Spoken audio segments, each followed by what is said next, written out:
definitely think that you should never be afraid to shoot in direct sunlight, and it's very controversial, and I think a lot of people don't feel like it's very bad because the sun, as you can see, is not very flattering.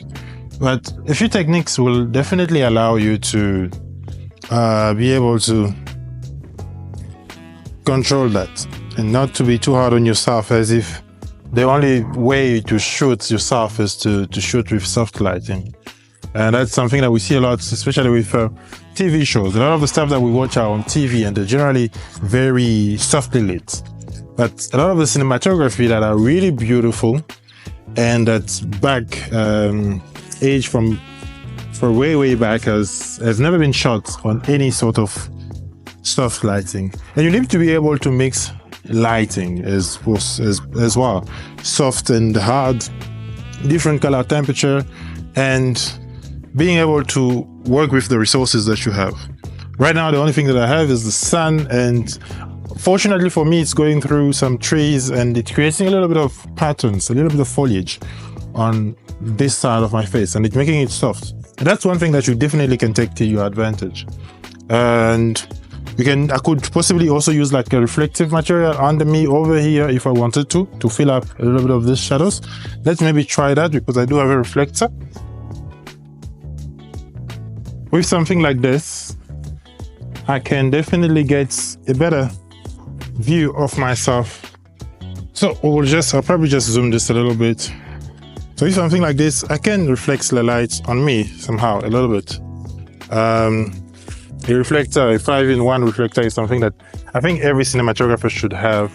So because the light is coming from there, I could do this and have a little bit of reflection back on this side of my face, and it will definitely give me a little bit more reflection.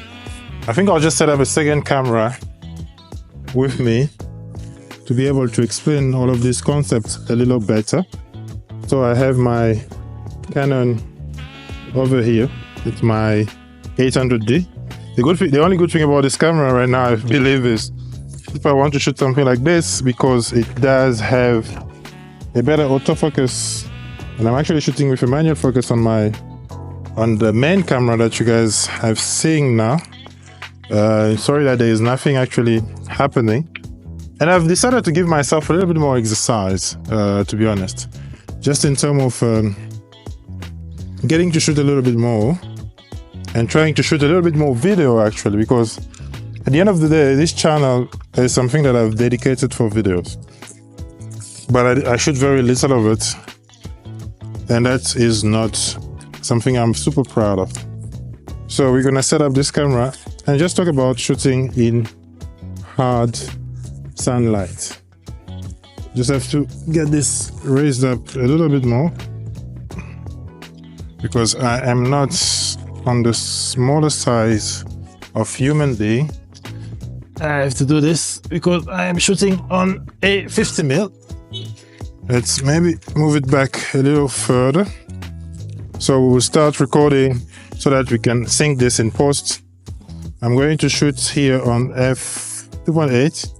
I do have a circular polarizer here just to avoid a little bit of glare and just to get my color really popping. So we get it to there. And here I have my 28mm. So I think I will restart recording now.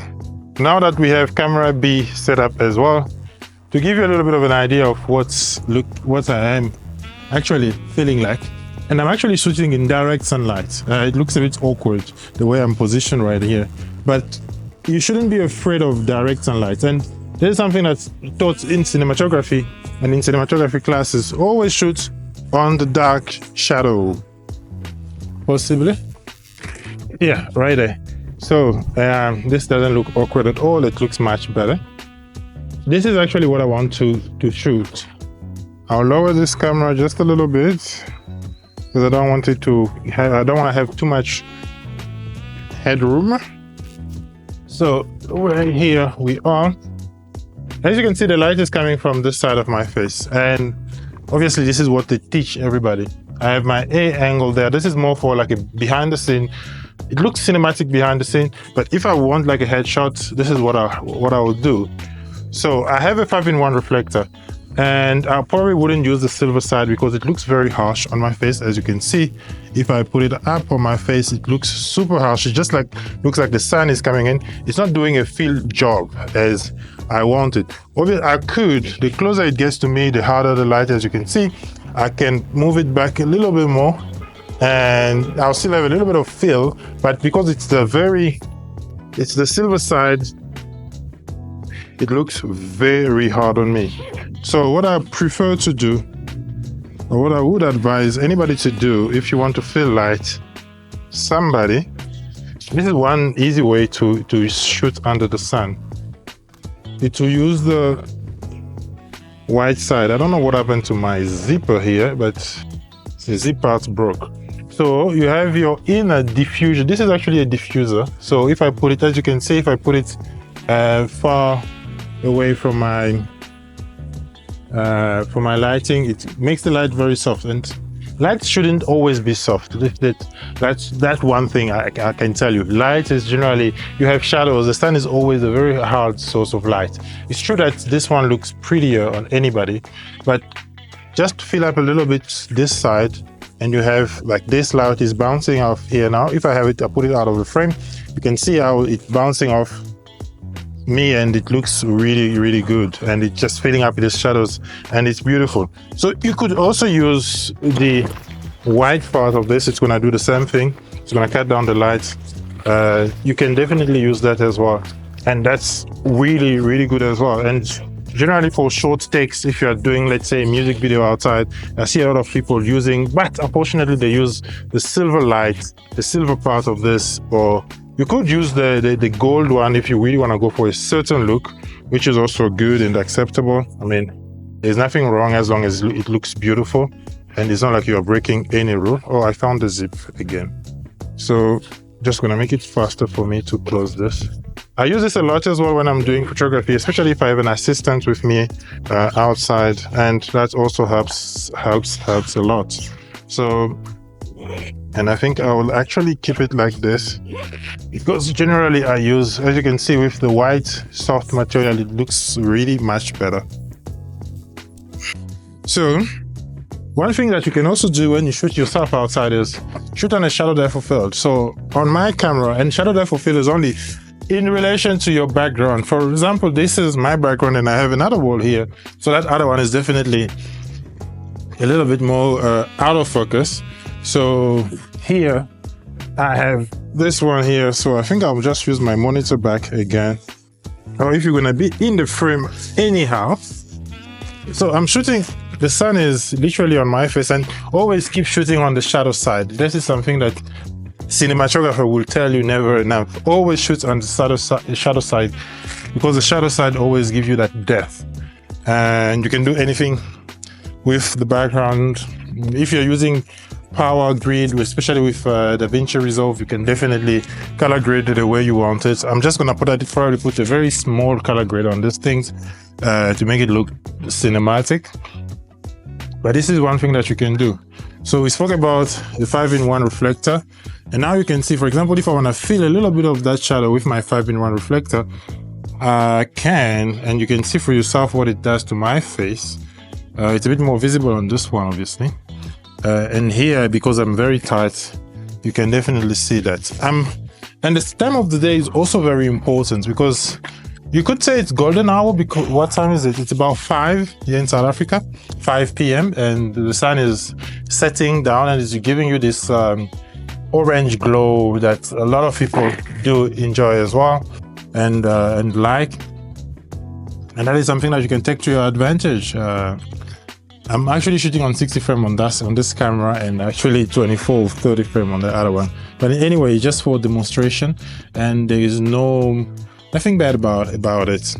Time of the day is very important. It's, if not actually one of the most important. If you have the chance to choose to shoot in golden hour, shoot in that window. But unfortunately, it's only just a small window. High noon is very hard, because the sun is probably the harshest at that time, and the sun literally comes right down above you. But I've shot photos with like my lights right pointed on top there. You just have to really have a lot of bounce. In general, when you shoot high, everything is evenly lit, because let's say you're shooting on an asphalt, the asphalt will react as a bounce. And I say you can use your 5-in-1 reflector and reflect the light. Because it's high noon, you could literally use the silver part of your reflector, and that will also help a lot. But yeah, I mean, cinematography is all about timing. It's all about problem solving. And one thing that you definitely need when you're shooting outside with sunlight is a ND filter. So what is an ND filter? It's literally just an item that allows you to, piece of glass that allows you to control how much density of light goes into your lens or goes into your camera. I should have one close to me. I'll bring it now. I will show you what an ND filter does, or what is an ND filter and why you need it when you're shooting outside. So the only reason why we use an ND filter is to keep the shutter rule, the 180 degree shutter rule, but it doesn't say that those rules are there not to be broken. So this is an ND filter. I'm probably gonna move a little closer to this camera and just put it right here. So that's an ND filter, and you can see in the center of my frame, let me just grab myself in focus there. So you can see in the center of my frame, it's getting darker as I turn it. So it's getting brighter and it's getting darker. And this allows you to shoot outside without changing. As you can see, it's literally the same exposure. And this is one thing that you need to shoot properly outside. It's probably the biggest piece of equipment that I have that allows me to shoot outside, and that a lot of people don't have. I have a circular polarizer on the camera, so it also cuts down on the reflection. But this is what the ND filter literally does for your video. And as you can see, this frame actually looks good. Granted, I'm shooting with like it's not that hard anymore. As I said, it's going through the foliage, it's going through the trees, and it's not too bad because it looks really good. And I love this frame. I really love it. You can also crank your shutter speed if you really want to shoot outside, but it won't look as natural, because actually my shutter speed on that camera is very high at the moment. But it's good. It's actually really good. So guys, I'll see you in the next video. This one is actually all over the place. I hope I will be able to cut it down into nice pieces. Peace out.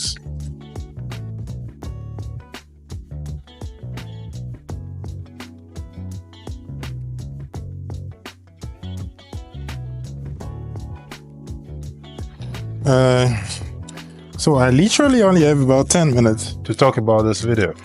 And I'm actually going to talk about my Fuji X-T1 and the Fuji simulation, or the Fuji recipe, and why in most cases I love them, but I hardly ever shoot or I hardly ever post JPEG, straight up JPEG photos.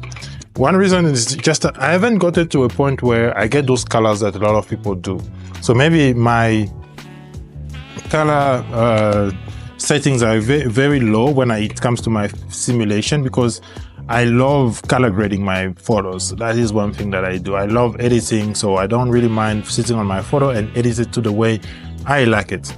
And the other thing is the green tones that I get out of photos, straight out of photos, are not really as I want them. I love to have greens in my mid tones, and that is something that I only really can achieve when I edit.